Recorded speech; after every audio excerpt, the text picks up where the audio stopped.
제목을 한번 같이 읽겠습니다. 시작. 예수 그리스도의 부활의 6가지 증거들. 오늘 우리 대한가족의 초청으로 이 귀한 복음의 잔치에 참여해 주신 우리 VIP 분들을 주님의 이름으로 환영하고 축복합니다. 저는 대한교회를 섬기고 있는 김성권 목사입니다. 제가 방금 저를 소개할 때 김성권이라는 제 이름과 목사라는 제 직분과 사명을 말씀드렸습니다. 우리가 예수 그리스도라고 고백할 때 바로 그와 같이 예수라는 그 이름과 그리스도라는 그 직분을 말씀을 함께 드리는 것입니다. 그리스도라는 뜻은 기름 부음을 받은 자, 의역하면 구원자라는 뜻입니다. 그래서 우리가 예수 그리스도라고 고백하는 것은 예수님이 구원자이십니다라고 고백하는 것입니다. 그것을 대표적으로 오늘 우리가 읽은 요한복음 14장 6절에서는 이렇게 말을 합니다. 예수께서 이르시되 내가 곧 길이요 진리요 생명이니 나로 말미암지 않고는 아버지께로 올 자가 없느니라 라고 고백합니다. 이 고백을 처음 성경이 쓰여진 헬라 원문으로 보면 내가 곧 유일한 진리요 유일한 생명이요 유일한 진리요 내가 곧 유일한 길이요. 꼭 이렇게 목사가 실수를 하면 즐거워하는 분들이 있으십니다. 그죠? 내가 곧 유일한 길이요 유일한 진리요 유일한 생명이니 나로 말미암지 않고는 아버지께로 올 자가 없느니라 라고 번역할 수가 있습니다. 그런데 기독교는 왜 이렇게 편협하죠? 왜 예수만이 유일한 길이라고, 유일한 진리라고, 유일한 생명이라고, 그래서 예수 아니면 하나님께로 천국 갈 수 없다라고 이렇게 편협하게 주장하는 것일까요? 왜냐하면 진리는 편협하기 때문입니다. 진리는 진리 아닌 것을 편들 수가 없기 때문입니다. 그런데 2000년 전에 죽은 예수라는 그 청년이 도대체 나와 무슨 상관이 있길래 그 예수의 죽음과 부활이 그것을 믿는 내가 구원을 받을 수 있다라는 것입니까? 이것을 이해하려면 예수님이 오시기 전에 이스라엘 백성들이 그들의 죄를 사함받기 위해서 드렸던 제사 제도를 이해하는 것이 필요합니다. 이스라엘 백성들은 자기의 죄를 사함받기 위해서 흠 없는 죄 없는 짐승을 잡아 죽여서 그 피를 흘려 바침으로 자기의 죄가 사함받았습니다. 이 대속의 정신이죠. 그러니까 내 죄가 사함받으려면 흠 없는 짐승이 죽어지는 것처럼 그것은 일시적이고 단회적인 것이라면 영원히 죄 없는 흠 없는 나를 대신하는 인간이 죽어져야 내 죄가 사함받는 것입니다. 그런데 저도 알고 여러분도 알듯이 죄 없는 인간이 없잖아요. 오늘 처음 오신 VIP들도 아마 내가 죄인이다, 내가 죄를 지었다라는 것에 대해서는 인정하지 않으실 분들이 없으실 겁니다. 그리고 이 내 죄는 나로서는 사함받을 수 없고 누군가가 이 내 죄값을 대신 치러줘야 되는데 그 자격이 구약에 예수님 오시기 전에 흠 없는 짐승처럼 흠 없는 인간이 대신 죽어줘야 되는 거예요. 그런데 그런 인간이 없는 거예요.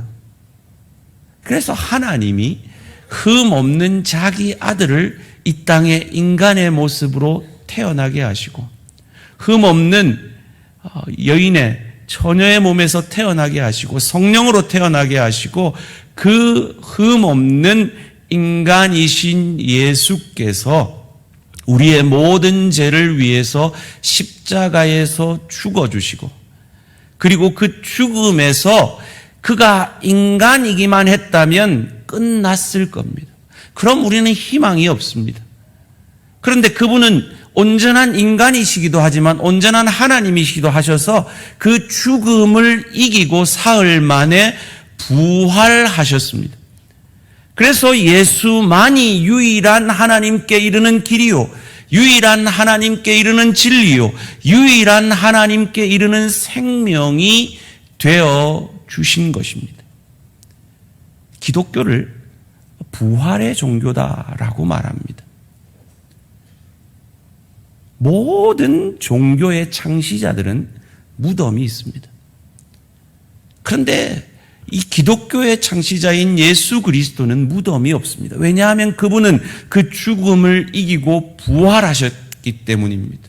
인간이 가장 두려워하는 그 죽음을 이기고 부활하셨습니다. 그래서 기독교를 부활의 종교라고 얘기합니다. 그래서 기독교는 이 죽음이 두렵지 않습니다. 그래서 예수를 믿으면 죽이겠다고 하는 그 위협에도 그 죽음을 무릅쓰고 믿음을 고백한 순교자들의 종교가 기독교입니다. 그래서 이 부활은 기독교의 너무나 중요한 핵심입니다. 여러분, 이순신 장군이 실존 인물이라는 걸 믿으십니까? 네, 아멘 하시면 됩니다. 아멘이라는 뜻은 동의합니다 라는 뜻이거든요. 어떻게 믿으십니까? 보지도 않으셨는데. 역사책이 이순신 장군의 실존성을 우리에게 말하고 있기 때문이죠. 그렇습니다. 그처럼 예수라는 인물이 2000년 전에 실존했다는 것은 그리스도인이 아닌 예수를 믿지 않는 역사학자들도 다 동의하는 사실입니다. 왜요? 역사책에 기록되어 있기 때문이죠. 그리고 그 예수라는 인물이 33살에 빌라도의 선언으로 말미암아 십자가에서 죽어졌다는 그것도 역사적으로 아무 논란이 없는 역사적 사건입니다. 왜요? 그것이 역사책에 기록되어 있기 때문입니다. 그런데 예수라는 실존 인물이 살았다는 것과 그 사람이 십자가에 죽었다는 것은 논란의 여지가 없습니다. 그런데 그 예수가 사흘 만에 부활하셨다는 것에 대해서는 역사학자들, 특별히 믿지 않는 역사학자들은 동의하지 않는 경우가 많습니다. 왜 이것이 논란이 되었느냐? 예수님께서 사흘 만에 부활하신 이 사건이 그 당시에 종교 정권을 쥐고 있었던 종교 지도자들에 의해 왜곡되었고, 그 소문이 지금까지도 유대 사회에, 특별히 이스라엘 백성들에게 퍼지고 믿어지고 있기 때문입니다. 이스라엘 사람들은 우리처럼 땅에 시체를 묻는 것이 아니라 큰 동굴에 그 시체를 면에 싸서 눕힙니다. 세마포에 싸서 말이죠. 그리고 그 시체는 삭혀집니다. 썩어지죠. 그리고 그 시체와 뼈를 항아리에 담아서 그 동굴 한 구석에 두고 그의 조상들과 함께 가족묘라고 그러죠. 거기에 놓여지게 됩니다. 그래서 예수님의 시체도 어느 동굴에 눕혀졌습니다. 세마포에 싸서 마치 미이라처럼 말이죠. 그런데 사흘째 되던 날에 천사들이 그 큰 동굴을 막고 있었던 돌을 옮기십니다. 그것에 놀라서 빌라도가 파송한 그 군인들이 다 도망가 버립니다. 그리고 그곳에 막달라 출신의 마리아라는 한 여인이 예수님의 그 시체에 향품을 발라주기 위해 그곳을 방문합니다. 그리고 그 부활을 목도하게 되죠. 그리고 제자들에게 알리고 모든 그리스도인들이 그것을 믿게 됩니다. 그런데 그 부활의 사실을 왜곡하기 위해서. 왜냐하면 그 부활이 사실이면 자기들의 종교 권력을 잃어버릴 것을 두려워했던 그 당시의 종교 지도자들이 그 군인들을 매수합니다. 돈으로 매수해서 그 시체를, 예수님의 시체를 제자들이 훔쳐갔다라고 소문을 퍼뜨리게 하고 그 소문이 이스라엘 사회에 파다하게 퍼지게 됩니다. 그로 인해서 예수님이 부활하셨다는 이 사실이 역사적으로는 두 가지 주장, 즉 제자들이 훔쳐갔다는 주장과 예수님이 부활했다는 이 주장 사이에 논란이 있게 된 것입니다. 그래서 부활이 역사적 사실이라는 것을 우리는 기독교의 입장에서는 증거를 내보여야 하고 2000년이 지난 지금도 그 증거를 통해서 믿어지게 해야 하는 것이 우리의 입장인 것입니다. 여러 가지 증거가 있습니다. 수없이 많은 증거가 있지만 오늘 이 시간에는 6가지의 증거를 통해 여러분에게 예수의 부활이 제자들이 그 시체를 훔쳐간 것이 아니라 정말 예수는 참 인간이고 참 하나님으로서 죽으시고 우리를 대신해 죽으시고 우리를 대신해 부활하셨다는 이 사실을 증거해 보이기를 원합니다. 이왕 이 자리에 오셨으니까 마음문을 열고 정말 이것이 그러한가 한번 들어보시기를 바랍니다. 첫 번째로, 부활의 첫 번째 증거는 부활하신 예수님을 적어도 500명 이상이 일시에 봤다는 겁니다. 그 증인들이 있다는 겁니다. 그것을 고린도전서 15장 6절이라는 역사책이 이렇게 말합니다. 그 후에 500여 형제에게 일시에 보이셨나니 그 중에 지금까지 대다수는 살아있고, 이 말이 중요합니다. 지금까지 대다수는 살아있고 어떤 사람은 잠들었으며, 이 고린도전서라는 역사책은 바울이라는 사람이 고린도 교회에 보낸 편지 사본이 남아있는 겁니다. 그런데 이 편지를 바울이 처음 쓸 때에 예수님이 부활하셨다라는 그 주장을 쓰는데 그 주장이 뒷받침되는 것이, 너희들 그거 알아? 500명이 예수님의 부활을 동시에 봤어. 그리고 그 500명 중에 대다수가 아직도 살아있어. 누군데 하면 이름을 댈 수 있을 그 사람들이 아직 살아있어 라는 편지를 고린도 교회에 보내는 겁니다. 만약에 이것이 사실이 아니라 꾸며낸 얘기라면, 제자들이 그 시체를 훔쳐가놓고 꾸며낸 이야기라면 그 500명이 아직 살아있는데 이 고린도에 보낸 편지는 거짓이라고 금방 발각이 되었을 겁니다. 그리고 바울은 그런 예수를 위해 로마 감옥에서 순교하지도 죽지도 않았을 것입니다. 이것이 부활이 역사적인 참 진리임을 우리에게 증거해 주는 첫 번째 증거입니다. 두 번째 증거는 예수님의 부활을, 예수님이 살아나셨다라고 전도하러 다니던 그 11 제자들이 모두 너 예수 믿으면 죽어, 예수 전하면 죽어라고 협박을 했는데 그 협박에도 불구하고 죽음을 각오하고 그 복음을 계속 전해서 결국 이 복음 때문에 죽임을 당했다라는 것입니다. 이건 뭐 자기 스승을 위해서 죽을 수도 있지. 그런데 이분들이 원래 그렇게 스승님에게 충성했던 분이라면 그럴 수 있는데, 예수님이 십자가에 죽으시기 위해 종교 지도자들에 의해 잡혀가던 그날 밤에 대부분의 제자들이 다 자기 살자고 도망을 쳤습니다. 그 중에 베드로라는 제자는 예수님의 그 재판받는 그 장면을 멀리서 지켜보다가 여종 하나가 이 사람 예수님의 제자인데요 라고 했던 그 고발에 예수님을 저주까지 하면서 부인했던 사람입니다.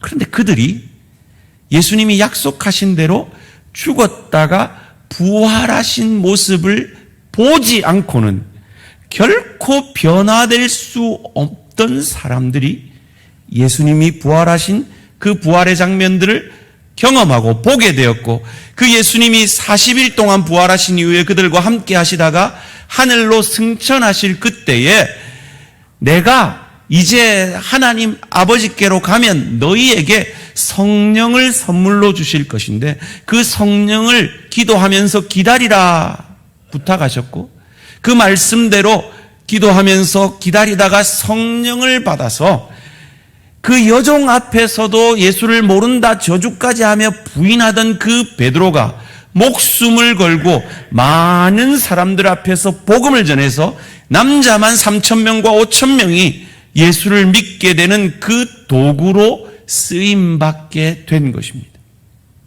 이 제자들의 변화, 그래서 베드로는 전설에 의하면 십자가에 거꾸로 달려서 죽어가면서도 자기가 보았던 그 예수의 부활하심, 그리고 그 예수께서 약속하신 대로 받은 성령의 약속을 부인할 수 없어서 죽어가면서도 예수의 부활을 증거했던 것입니다.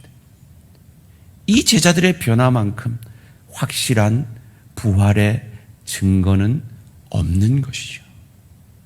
세 번째로, 예수님이 부활하셨다는 건 예수님 자신이 죽으시기 전에, 부활하시기 전에 그 제자들에게 최소한 3번이나 내가 죽을 것이고 그리고 사흘 만에 부활하실 것임을 예언하셨고, 그 예언이 성취되었다는 것을 통해서 이 부활이 역사적 사실이라는 것을 우리는 알게 됩니다. 마태복음 16장 21절에서 예수님이 죽으시기 전에 이렇게 예언하셨습니다. 이때로부터 예수 그리스도께서 자기가 예루살렘에 올라가 장로들과 대제사장들과 서기관들에게 많은 고난을 받고 죽임을 당하고 제3일에 살아나야 할 것을 제자들에게 비로소 나타내시니, 17장 23절에도 이렇게 말합니다. 죽임을 당하고 제3일에 살아나리라 하시니 제자들이 매우 근심하더라.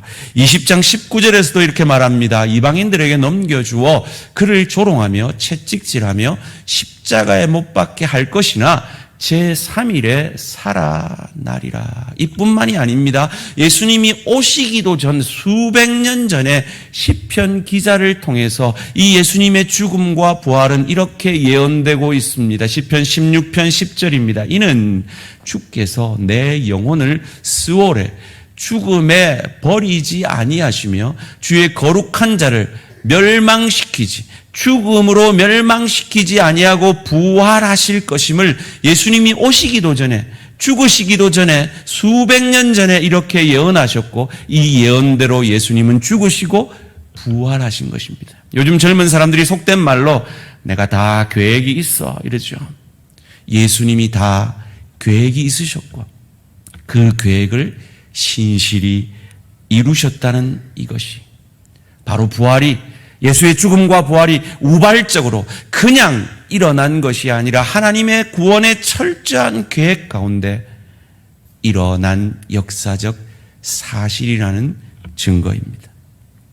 네 번째로, 부활의 이 사실이 역사적 사실인 증거는 바로 예수님의 무덤은 빈 무덤이었다라는 것입니다. 앞서 말씀드린 대로 모든 종교를 창시한 이들은 무덤이 있습니다. 그런데 예수님은 무덤이 없습니다. 왜냐하면 부활을 말하는 종교는 기독교밖에 없기 때문입니다. 빌라도가 명하여서 군사들이 그 무덤을 지켰습니다. 그러나 그들이 다 도망간 그 빈 무덤에 막달라 출신의 마리아라는 여인이 그 부활하신 예수님을 처음 만나는 첫 증인이 됩니다. 그런데 이것이 놀라운 부활의 증거가 되기도 하죠. 마가복음 16장 9절 말씀 함께 읽겠습니다. 시작. 예수께서 안식 후 첫날 이른 아침에 살아나신 후 전에 7 귀신을 쫓아내어 주신 막달라 마리아에게 먼저 보이시니. 여러분, 이 막달라 마리아라는 이 여인은 7 귀신이 들렸던 여인입니다. 무슨 말이냐면 이 한때 이렇게 됐다는 얘기예요. 미쳤다는 얘기죠. 그래도 그 당시에 여인은 법정의 증인도 되어질 수 없습니다. 거기다가 막달라라는 그 동네는 악명이 높은 동네였습니다. 여러분 한번 가정을 해보세요.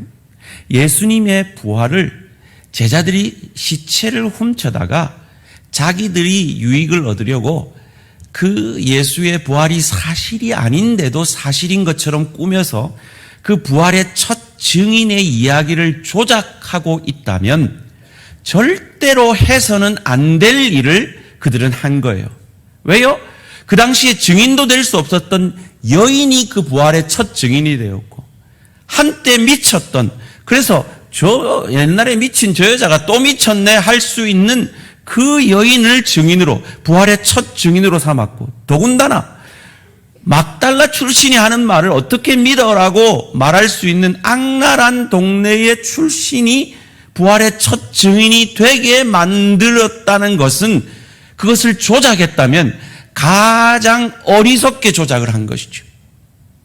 그런데 이것이 조작이 아닌 이유는 그것이 사실이기 때문에, 여인이 증인이 될 수 없었지만 여인이 그것을 처음 본 게 사실이기 때문에, 한때 미친 여자가 그것을 본 것이 사실이기 때문에, 막달라 출신이 그것을 본 것이 사실이기 때문에 성경은 그 빈 무덤을, 그리고 부활하신 주님의 첫 증인으로 막달라 마리아를 소개하고 있는 것입니다. 부활이 역사적 증거인 네 번째 이유입니다. 다섯 번째로, 부활이 역사적 증거인 이유는 지금은 이 예수를 믿는 기독교인들이 안식일이 아니라 주일을 예배하는 날로, 성일로 지키고 있다는 것이 또 다른 부활의 큰 증거입니다. 여러분, 유대인들은 수천 년 동안 안식일을, 즉 금요일 해질 때부터 토요일 해질 때까지를 성일로 지켜왔습니다. 그러다가 예수의 부활을 목도한 제자들이 그것을, 부활을 증거했고, 그 부활의 증거를 믿는 그리스도인들이 안식일과 주일을 성일로 같이 지키다가 언젠가부터 안식일을 지키지 아니하고 주일을 성일로, 예배의 날로 지키기 시작했습니다. 그 수천 년 전통을 버릴 수 있었던 이유는 그 예수께서 이 주일날 죽으시고 사흘 만에 부활하신 그날이 바로 이 주일, 여러분이 말하는 일요일이기 때문에 저희들은 이 주일날마다 다른 모든 일들을 내려놓고 그 예수의 죽음과 그 예수의 부활이 나를 살리셨음을 믿고 그 주님의 그 은혜에 감사하여 저희는 이 부활의 날에 예배하러 나온 것입니다. 그리고 2000년 전부터 그 부활을 목도한 그들이 수천 년 지킨 안식일이라는 전통보다 주님의 부활이 나를 살렸음을 믿었기에 그들이 안식일을 버리고 주일을 성일로 지킬 수 있었던 것입니다. 부활이 역사적 사실이 아니고는 도저히 불가능한 일인 것이죠. 마지막으로, 부활이 역사적 사실이라는 증거는 제자들의 삶이 변화되었다는 것입니다. 앞서 말씀드린 대로 베드로는 3번이나 예수를 저주하며 모른다 했습니다. 제자들은 다 도망갔습니다. 그런데 그들이 부활의 주님을 만나고 부활의 주님이 약속하신 성령을 받음으로 말미암아 그들의 삶은 180도 변하였고, 그 겁쟁이들이 죽이겠다고 하는 그 서슬프런 종교 지도자들의 협박에도 불구하고 담대히 나아가 복음을 전하며 순교의 제물까지 되었던 것입니다. 여러분을 초청한 우리 대한가족들이 이 부활의 주님을 만남으로 그들의 삶이 변화되어서 이 좋은 예수님을 믿는 삶의 축복을 여러분들과 함께 나누기 위해 이 자리에 여러분들을 초청한 것입니다. 여러분, 이 부활의 소식을 전하는 그 구원의 소망이 얼마나 대단하느냐 하면요, 여러분, 앞서 우리 기도하신 우리 장로님, 저축은행 은행장입니다. 하도 능력이 좋아서 벌써 은퇴하셔야 되는데 지금 3번째 연임을 하고 계세요. 그런데 이분의 소원은 빨리 그 은행장을 그만두는 겁니다. 그래서 붕어빵 기계를 사서 붕어빵을 팔면서 어찌해서든 이 부활의 소식을 믿지 않는 자들에게 전하고 싶은 것이 그분의 소원입니다. 여러분, 은행장과 붕어빵 장사 중에 누가 더 귀한 것이라고 세상 사람들은 여깁니까? 그런데 어찌 빨리 은행장 그만두고 붕어빵 장사하겠다 그럽니까? 부활로 그의 삶이 변화되었기 때문입니다. 이것이 부활이 만들어내는 능력입니다. 그리고 그 능력을 여러분들도 오늘 이 시간 체험하실 수가 있습니다. 예수님이 이 땅에 구원자로 오시겠다고 약속하신 그 약속의 예언은 성경에 350번이나 있습니다. 그 약속대로 예수님은 이 땅에 오셨습니다. 그런데 예수님이 다시 오시겠다고 하신 약속은 성경에 380번이나 있습니다. 30번이나 더 있습니다. 그런데 그때는 예수님이 이 땅에 구원자로 오시는 것이 아닙니다. 심판자로 오십니다. 죄가 있느냐 없느냐를 판단하러 오십니다. 그리고 그 예수님을 심판주로 맞이하시지 않고 구원주로 맞이하실 방법이 있습니다. 그것은 부활을 믿으시는 겁니다. 이 부활의 증거를 받아들이시는 겁니다. 여러분, 어렵지 않습니다. 어떤 종교는요, 깨닫고 깨달아, 자기를 닦고 닦아, 무로 돌아가야 구원을 얻는다는 종교도 있지 않습니까? 어떤 종교는 철저하게 그 종교의 규칙을, 율법을 지켜야 구원을 얻는다는 종교도 있습니다. 어떤 종교는 선해져야 하고 착해져야 구원이 있다라고 하는 종교도 있습니다. 그런데 기독교는 그렇게 말하지 않습니다. 인간은 아무것도 할 수 없다라고 말합니다. 그래서 하나님이신 예수가 이 땅에 나를 대신하여 오셨고, 나를 대신하여 십자가에서 죽으셨고, 나를 대신하여 그 십자가의 죽음을, 죄를 이기고 부활하심을 믿기만 하면 하나님의 자녀가 되는 권세를 주고 지금 죽어도 천국에서 눈 뜰 수 있고, 주님 오시는 그때에 심판주가 아니라 구원주로 아멘 주 예수여 어서 오시옵소서 두려움 없이 고백할 수 있게 되는 것입니다. 그 예수를 나의 구주 나의 하나님으로 영접하지 않으시겠습니까? 그 예수의 죽음이 역사적 사실로 부인되어질 수 없음을 믿지 않는 역사학자들도 증거한다고 그랬습니다. 그 예수의 죽음이 역사적 사실이지만 그 역사적 사실이 내 것이 되려면 그 예수의 죽으심이 나를 위한 대신한 죽으심이고 그 예수의 부활하심이 나를 대신하는 부활인 것을 지금 이 시간 기도로 여러분은 그 예수를 여러분 마음의 구주로 하나님으로 영접하심으로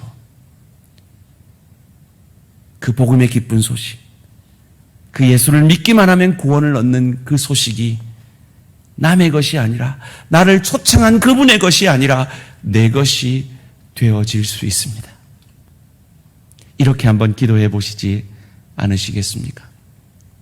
주 예수님, 주 예수님, 나는 주님을 믿고 싶습니다. 나는 주님을 십자가에서 죽으심으로 내 죄값을 감당하시니 감사합니다. 지금 나는 내 마음의 문을 열고 예수님을 나의 구주, 나의 하나님으로 영접합니다. 나의 죄를 용서하시고 영생을 주심을 감사합니다. 나를 다스려 주시고 나를 주님이 원하시는 사람으로 만들어 주옵소서. 예수님의 이름으로 기도합니다. 아멘. 여러분, 혹 이 기도가 마음에 드십니까? 이 기도가 내 기도가 되기를 원하십니까? 그 예수라는 한 청년의 죽음이 나의 죽음일 수 있고 그 청년의 부활이 나의 부활일 수 있는 그 산 길을, 하나님께 이를 수 있는 그 길을, 천국의 길을, 구원의 길을, 하나님의 자녀가 되는 길을 예수님이 이미 이루어 주셨습니다. 그 예수가 나와 상관없는 2000년 전의 유대인 청년이 아니라, 자기 죄 때문에 죽은 유대인 청년이 아니라 2000년 전에 내 죄 때문에 죽으시고 내 죄를 이기고 부활하신 주님으로 지금 이 시간 영접함으로 하나님의 자녀가 되는, 천국 백성 되는, 지금 죽어도 눈뜰 수 있는 천국 소망을 가지게 되시기를 주님의 이름으로 축원합니다.